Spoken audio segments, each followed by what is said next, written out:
Hello student, this is Aishwarya Sharma. हम पढ़ रहे हैं क्लास 8 का सब्जेक्ट मैथ्स और उसमें आज हम स्टार्ट करेंगे आंकड़ों का प्रबंधन यानी कि मैनेजमेंट हम कैसे करते हैं। ठीक है, अब उसमें हमारा आज चलेगा अभ्यास 5.1। तो देखिए आंकड़ों का प्रबंधन कैसे होता है। आंकड़ों का प्रबंधन यानी कि मैनेजमेंट कैसे होता है फैक्ट्स का। आंकड़ों के प्रबंधन में सर्वप्रथम आंकड़ों को एकत्रित किया जाता है। सबसे पहले हम क्या करते हैं, फर्स्ट स्टेप हमारा होता है कलेक्ट करना। क्या होता है, कलेक्ट करना। फिर उन्हें व्यवस्थित करते हैं। तो व्यवस्थित करने के बाद उन्हें हम क्या करते हैं, हम उन्हें क्या करते हैं, उसके बाद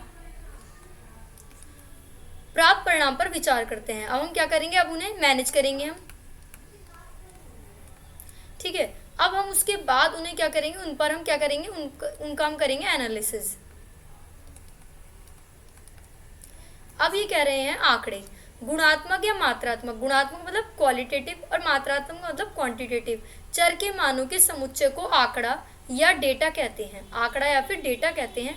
आंकड़े मापे जाते हैं, एकत्र किए जाते हैं, रिपोर्ट किए जाते हैं। आंकड़े क्या करे जाते हैं, मापे जाते हैं यानी कि मेजर किया जाता है, कलेक्ट किए जाते हैं और रिपोर्ट तैयार की जाती है। फिर उनका विश्लेषण यानी कि एनालिसिस किया जाता है। विश्लेषण के पश्चात आंकड़ों को ग्राफ या छवि के रूप में प्रस्तुत किया जा सकता है। तो सबसे पहले क्या होता है, ये कह रहे हैं गुणात्मक और मात्रात्मक यानी क्वालिटेटिव एंड क्वांटिटेटिव चर के मानों के समुच्चय को यानी कि कलेक्शन को हम आंकड़ा या डेटा कहते हैं। ठीक है ना। आंकड़े फिर हमारे मापे भी जाते हैं और एकत्र भी किए जाते हैं। फिर रिपोर्ट तैयार होती है, फिर उनका एनालिसिस होता है। अब देखिए उदाहरण हमें दे रखे हैं। उदाहरण ABCD। तो ए में हमें बोला है पिछले 10 टेस्ट मैचों में एक बल्लेबाज द्वारा बनाए गए कुल रन। पहले हम देखेंगे कुल रन उसके कितने हैं, फिर हम देखेंगे कुल 10 एक दिवसीय अंतर्राष्ट्रीय मैचों में एक गेंदबाज द्वारा लिए गए कुल विकेट। एक हम देखेंगे कि ये कितने, कि 10 एक दिवसीय जो एक दिन के जो मैच होते हैं इंटरनेशनल मैच, उसमें जो है जो लास्ट 10 मैचेस थे तो एक गेंदबाज ने कितने विकेट यहाँ पर लिए। आपकी कक्षा के विद्यार्थियों द्वारा गणित के यूनिट टेस्ट में प्राप्त किए गए अंक कितने कितने अंक किस किस विद्यार्थी ने प्राप्त किए। आपके मित्र में से प्रत्येक द्वारा पढ़ी गई कहानियों की पुस्तकों की संख्या। आप अपने फ्रेंड्स को देखेंगे, फ्रेंड्स से आप पूछेंगे कि किस किस ने कितनी कितनी कहानियों की बुक पढ़ रखी है। ओके, तो ये हमारे कुछ एग्जाम्पल है। इस तरीके से हम इन्हें हम एनालिसिस करते हैं। ये आंकड़े हो गए। ठीक है ना, आंकड़ों के एग्जाम्पल मैंने यहाँ पर आपको दिए। अब देखिए चित्रालेखन क्या होता है। चित्रालेखन, चित्र आलेख, ये होता है संकेतों का प्रयोग करते हुए आंकड़ों का चित्रीय निरूपण। एक कार का चित्र क्या है, 100 कार। अब ये बोलेंगे कि इन्होंने एक कार बनाई। ठीक है, एक कार यहाँ पर बनाई। अब ये कार जो बनाई यहाँ पर, ठीक है, अब ये कार जो यहाँ पर बनाई है तो इसमें क्या होगा, इसमें ये होगा कि अब ये जो है इस कार को हम कितनी कार के बराबर मानेंगे, इस चित्र को हम 100 कार के बराबर मानेंगे। कितनी कार के, 100 कार के। अब इसके द्वारा प्रत्येक माह में उत्पादित होने वाली कारों का विवरण एकत्रित करते हैं और प्राप्त आंकड़ों का विश्लेषण करते हैं यानी कि एनालिसिस करते हैं। अब देखो जुलाई के महीने में कितनी कारों का उत्पादन हुआ और किस महीने में कारों का अधिकतम उत्पादन हुआ। ये कह रहे हैं कि जुलाई के महीने में कितनी कारों का उत्पादन हुआ और किस महीने में कारों का अधिकतम उत्पादन हुआ। पहले तो हम जुलाई के महीने का देखेंगे, फिर हम देखेंगे किस महीने में सबसे ज्यादा उत्पादन हुआ। अब देखो हमें दे रखा है एक दंड आलेख। क्या है दंड आलेख, अब ये बोल रहे हैं कि एक समान चौड़ाई के दंडों का प्रयोग करते हुए सूचना का प्रदर्शन जिसमें दंडों की लंबाइयां ऊंचाइयां क्रमश उनके मानों के समानुपातिक होती हैं। कैसे, ए पार्ट और बी पार्ट। अब ए पार्ट में क्या है, दंड की लंबाई प्रत्येक श्रेणी की मात्रा दर्शाती है। क्या दर्शाती है, जो उसकी लंबाई है यानी कि ये चीज, ये क्या दर्शाती है, लेंथ जो है हमारी, ये दर्शाती है मात्रा। ठीक है, और दंड समान चौड़ाई के हैं। दो क्रमागत दंडों के बीच की समान दूरी होती है यानी कि ये जो होते हैं, ये जैसे एक यहाँ पर ये बनाया, यहाँ ये बनाया, तो ये समान चौड़ाई के होंगे। इनके बीच की डिस्टेंस भी जो होगा वो क्या होगा, सेम होगा यानी कि दंड की चौड़ाई भी और उनके बीच का डिस्टेंस भी, डिस्टेंस और उसकी ब्रेथ दोनों क्या होंगे, सेम होंगे। ठीक है, अब देखिए द्विदंड आलेख। द्विदंड आलेख क्या होता है, द्वि माने दो यानी कि जब दो दंड आलेख एक ही उसमें हो। आंकड़ों के दो समूहों को एक साथ दर्शाने वाले दंड के आलेख, और जब दो गुणों की तुलना की जाती है तब द्विदंड चित्र की रचना की जाती है। देखो कैसे, जैसे मान लो ये एक चित्र है, फिर इसके बराबर में ही एक चित्र हमने रखा, फिर एक यहाँ हमने चित्र रखा, इसके बराबर में एक चित्र रखा, तो ये दो दो की फॉर्म में चलने हैं। एक को हम ऐसे शो कर देंगे कलरफुल, और एक को हम क्या करेंगे, एक को हम ऐसे शो कर देंगे, तो हो गए द्विदंड आलेख। इसमें दो दंड चित्र सटाकर बनाए जाते हैं। अब देखो आंकड़ों का संगठन क्या है। आंकड़ों का संगठन यानी कि ऑर्गेनाइजेशन।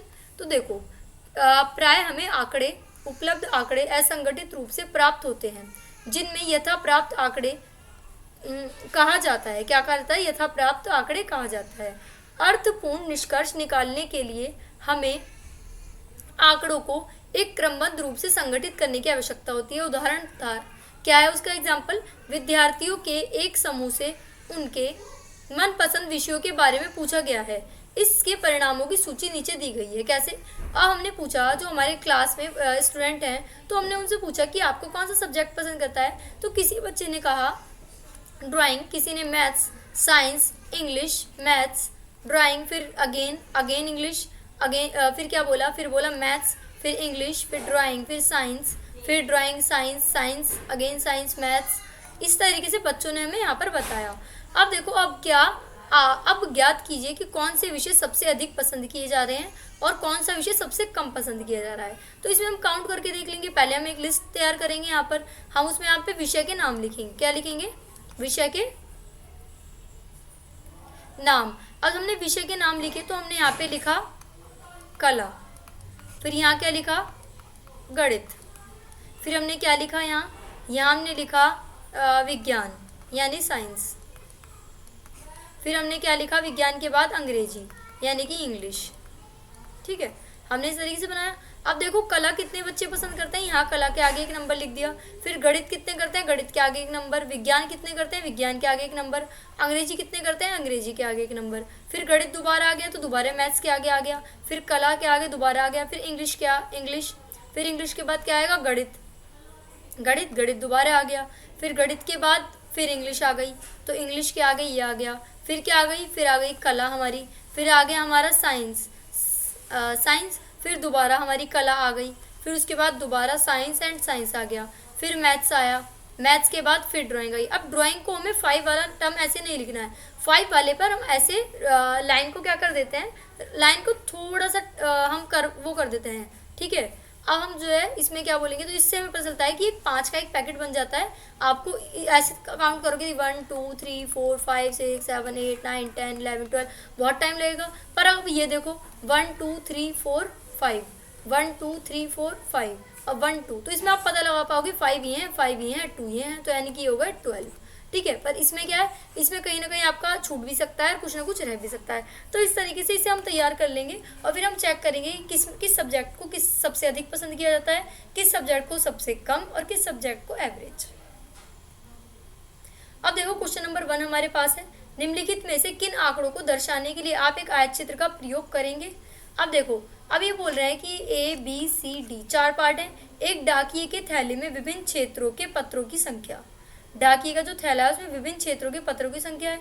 फिर डाकिये के थैले में विभिन्न क्षेत्रों के पत्रों को क्षेत्रों के नाम के अनुसार एक दंड आरेख में प्रदर्शित कर सकते हैं। कैसे, जैसे एक क्षेत्र का हमने यहाँ पर नाम लिखा, हमने बोला जितने भी उससे वो आ रहे हैं वो हमने एक साथ दर्शा दिए। फिर दूसरे वाले इतने थे, फिर तीसरे वाले इतने थे, फिर चौथे वाले इतने थे। तो हम देख सकते हैं इसमें अलग अलग क्षेत्र का नाम यहाँ लिख देंगे। ठीक है ना, कि A ये है, B ये है, C ये है, D ये है।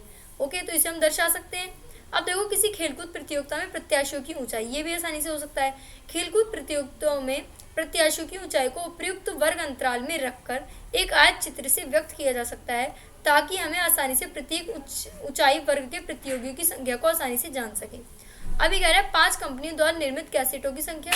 5 कंपनियों द्वारा निर्मित कैसेटों की संख्या को कंपनियों के नामों के अनुसार एक दंड आरेख में प्रदर्शित कर सकते हैं, ताकि प्रत्येक कंपनी के कैसेटों की संख्या को आसानी से जाना जा सके। अब क्या है, किसी स्टेशन पर प्रातः 7 बजे से सायं 7 बजे तक, यानी कि 7 मॉर्निंग टू 7 इवनिंग। ठीक है, तो हम क्या करेंगे, AM टू PM, कितना आवर हो गए, 12 आवर्स। रेलगाड़ियों से जाने वाले यात्रियों की संख्या, ये हम देखेंगे। प्रत्येक के लिए कारण भी दीजिए, तो हमने यहाँ पर आपको बता दिया ताकि हम जान सकें किस समय अंतराल में कितने यात्री यात्रा करते हैं। नॉर्मली देखो 10 AM के आसपास का जो टाइम होता है, 9 to 10 AM का, इस टाइम पे ज़्यादा यात्री करते हैं क्योंकि ऑफिस टाइमिंग हमारी होती है, ठीक है ना। तो इस तरीके से ये हमें बाकी जब हम आंकड़े बनाएंगे तो हमें आसानी से पता चल जाएगा। अब हम देखते हैं अपना सेकंड क्वेश्चन। सेकंड क्वेश्चन में है, किसी विभागीय स्टोर पर खरीदारी करने आए व्यक्तियों को इस प्रकार अंकित किया जाता है कि पुरुष, महिला, लड़का और लड़की। पुरुष को एम से यानी कि मेल, महिला को वुमेन से यानी कि डब्ल्यू, लड़के को बॉय से यानी कि बी और लड़की को गर्ल से यानी कि जी। निम्नलिखित सूची उन खरीदार को दर्शाती है जो प्रातःकाल पहले घंटे में आए हैं। अब देखो, सबसे पहले है वुमेन, तो पहले हमने यहाँ लिखा खरीदार, डब्ल्यू, एम, बी और जी, ठीक है। अब देखो वुमेन है तो वुमेन के आगे हमने एक लिख दिया, फिर दोबारा वुमेन का आया, फिर हमने दोबारा 1 लिख दिया यहाँ पे, फिर दोबारा किसका आया, गर्ल का, तो हमने गर्ल के आगे 1 लिख दिया, फिर बॉय का आया तो बॉय के आगे 1, फिर डब्ल्यू यानी कि वुमेन के आगे 1, फिर जो 5th नंबर का आएगा उसको हम ऐसे करके काट देंगे। मैंने आपको बताया था हल्के सा तिरछा कर देते हैं हम। अब ऐसे ही हम सारे लिखते हुए चलेंगे। जो हमने सारे यहाँ पर लिख लिए, देखो काउंट करो, 5 और 5 10, 10 और 5 15, 15 और 5 20, 20 और 5 25 और 3 28 हो गया। अब इसको काउंट करेंगे, 5 और 5 10 और 5 15। अब ये क्या है, ये तो 5 ही है, 5 ही आ गया यहाँ पर। ये देखो 5 और 5 10 और 2 12। अगर हम एक एक करके काउंट करते तो 28 कहीं ना कहीं हमें काउंट करने में प्रॉब्लम आ जाती, ठीक है ना। अब देखिए यहाँ पर हमें इसका योग करना है, तो योग कैसे होएगा, 28, 15, 5 और 12, तो इनको प्लस करो। 8 और 5 कितना होता है, 8 और 5 हमारा होता है 13, 13 में हम 5 प्लस करेंगे तो क्या आएगा हमारा 18, 18 में 2 प्लस करेंगे तो क्या आएगा 20, 20 की 0 कैरी 2 आ गए। 2 और 1 कितने होते हैं, 2 और 1 होते हैं 3, 3 और 1 कितने होते हैं, 2 और 1 3, 3 और 1 4, 4 और 2 6। तो इस तरीके से हमारा कुल योग हो गया यहाँ पर 60। अब हम देखते हैं अपना अब हमने इसका दंडारेख अगर हमें बनाना हो तो कैसे बनाएंगे। देखो यहाँ पर हम क्या लेते हैं, यहाँ पर हम लेते हैं जो भी हमारा हमें चीज़ें दी हुई होती है, जैसे डब्ल्यू, एम, बी और जी, ये हमें दिया हुआ था तो यहाँ पे हमने ले लिया।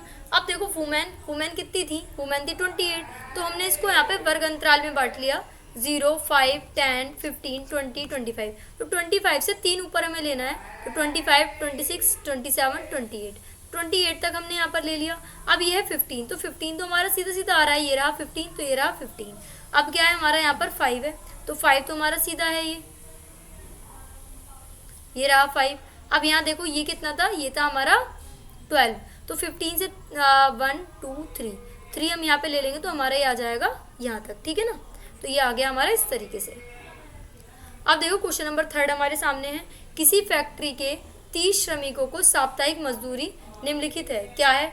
अब देखो ये मजदूरी उन्हें दी जाती है, तो हम क्या करेंगे, मिलान चिन्हों का प्रयोग करते हुए अंतराल 800 से 810, 810 से 820 इत्यादि वाली एक बारंबारता सारणी बनाइए। 800 से 810, 810 से 820, 820 से 30, 30 से 40, 40 से 50, 50 से 60, 60 to 70, 70 to 80, 80 to 90 and 90 to 890 to 900। अब हम क्या करेंगे, 830 हमें दिया हुआ है तो 830 किसके अंदर आएगा, इसके अंदर नहीं आएगा। देखो एक चीज़ आपको और ध्यान रखनी है कि अब 830 है तो एक तो वर्ग अंतराल है 830 और एक है 830 to 840। तो अब जो है अगर 830 हमारा आ गया तो आप उसे इसमें रखेंगे या इसमें रखेंगे। तो देखो जो अपर लिमिट होती है, बिल्कुल जो अपर लिमिट, एक ये होती है अपर लिमिट और ये होती है लोअर लिमिट, ठीक है। तो अब जो अपर लिमिट होती है हमारा, तो अपर लिमिट जो होती है वो हमेशा नेक्स्ट वाले में आती है, किस में आती है, नेक्स्ट वाले में। तो ये इसमें नहीं आएगी, ये आएगी इस वाले में। और अगर हम बात करें 840 की, तो 840 इसमें नहीं आएगा, 840 आएगा 840 से 850 वाले में, ओके। तो इस तरीके से हमारा आएगा। तो हमने क्या देखा, 830 था तो 830 हमने किस में लिखा, 830 हम लिखेंगे इस वाले में। 835 किस में आ जाएगा, वो भी हमारा इस वाले में आ जाएगा, ठीक है ना। ऐसे कर करके हमने सारे लिखे। तो ये कितने थे, अब काउंट करो कितने हैं, 30 श्रमिक है ना। तो अब इन्होंने काउंट करेंगे तो 1 2 3, एक मिनट रुको यहाँ, तो ये होगा इस तरीके से। अभी ना यहाँ पे क्या करना है, इनका योग करना है। तो योग हम करते हैं, 3 और 2 3 2 कितने होता है 5, 5 और 1 कितने होते हैं 5 और 1 6, 6 और 9 15, 15 और 5 20, 21, 21 और 3 24, 24, 25, 25 और 24, 24, 24 और 25 और ये हो गया 29 यानी कि 30 हमारा यहाँ पर हो गया। यहाँ पे आएंगे 4, तो ये हमारा हो जाएगा 30। ठीक है ना, एक बार और काउंट कर लेते हैं। 4 और 2 6, 6 और 1 7, 7 और 9 16, 16 5 21, 21 और 1 22, 22 और 3, 22 और 3 कितने होते हैं? 22 और 3 25, 25 और 6 ये हो गया 30। तो यहाँ पर आएगा 30। अगर आप काउंट भी करोगे तो 1 2 3 4 4 है, तो 4 हमारी बारंबारता इसकी हो जाएगी। अब देखिए फोर्थ क्वेश्चन है, प्रश्न 3 में आंकड़ों को प्राप्त सारणी के आयतचित्र बनाइए और ये लिखिए। अब प्रश्नों के उत्तर, किस समूह में श्रमिकों की संख्या सबसे अधिक है? अब यहाँ देखो, यहाँ से बनाएंगे, किस समूह में श्रमिकों की संख्या सबसे अधिक है? तो श्रमिकों की संख्या है इस वाले समूह में 840 से 850 के बीच में। किस श्रमिक में सबसे अधिक है? एक बार और चेक कर लेते हैं। नहीं, 9 वाले में सबसे अधिक है, तो ये है हमारा 830 टू 840। क्या हो जाएगा यहाँ पर हमारा 830 से 840 हमारा यहाँ पर हो जाएगा, ठीक है ना। अब देखो कितने श्रमिक 850 या उससे अधिक अर्जित करते हैं। कितने श्रमिक करते हैं 850 या उससे अधिक अर्जित? तो देखो यहाँ 850 और उससे अधिक, तो देखो 1 1 plus 3 plus 1 plus 1 plus 3 plus 1 plus 1 and plus कितना है ये 4। तो देखो क्या आएगा हमारा 3 और 1 4, 4 और 1 कितने होते हैं? 4 और 1 होते हैं 5, 5 और 1 6, 6 और 4 10। तो ये कितना हो जाएगा? यहाँ पर आ जाएंगे 10। कितने श्रमिक अर्जित करते हैं? 10 श्रमिक अर्जित करते हैं। अब देखो कितने श्रमिक 850 से कम अर्जित करते हैं। तो देखो 850 कहाँ है? यहाँ है ना 850, ये रहा। तो इससे कम अर्जित करना है, तो देखो 5 और 9 14, 14 और 1 14 और 1 कितने होता है? 15, 15 और 5 20। तो 20 हैं श्रमिक वो कम अर्जित करते हैं, ठीक है। अब हम देखते हैं अपना क्वेश्चन नंबर 5। अवकाश के दिनों तक एक विशिष्ट कक्षा के विद्यार्थियों द्वारा प्रतिदिन टेलीविजन देखने के समय दिए गए आलेखों में दर्शाएं। तो देखो अधिकतम प्रश्नों के उत्तर दीजिए। A, B 1 2 3 पार्ट है। अधिकतम विद्यार्थियों कितने घंटे तक टीवी देखा? तो अधिकतम विद्यार्थियों ने 4 से 5 घंटे टीवी देखा। 4 घंटों में कम समय तक कितने विद्यार्थियों ने टीवी देखा? 4 घंटों से कम समय में, 4 घंटों से कम समय में, 4 घंटों से कम कितने? 22 और 8 30 और 4 34, ठीक है। कितने विद्यार्थियों ने टीवी देखने में 5 घंटे से अधिक का समय बिताया? तो 5 से अधिक का 8 और 6 यानी कि 14। कितने ने? 14। So what did we learn today? हमने सीखा कि कैसे हम जो है ये आंकड़ों को क्या करते हैं, पहले कलेक्ट करते हैं। कलेक्ट करने के बाद हम उन्हें मैनेज करते हैं, ठीक है। मैनेज करने के बाद हम उन्हें क्या करते हैं? ऑर्गेनाइज करते हैं। ऑर्गेनाइज करने के बाद हम उनका क्या करते हैं? एनालिसिस करते हैं, ठीक है। तो इस तरीके से हम आंकड़ों को अरेंज करते हैं। फिर हम कैसे कैसे दंड आलेख बनाते हैं, तो और कई बार हमें 2 दंड आलेख भी एक साथ बनाने पड़ते हैं। तो ये सब आज हमने सीखा। अब मिलते हैं नेक्स्ट क्लास में, तब तक के लिए थैंक यू।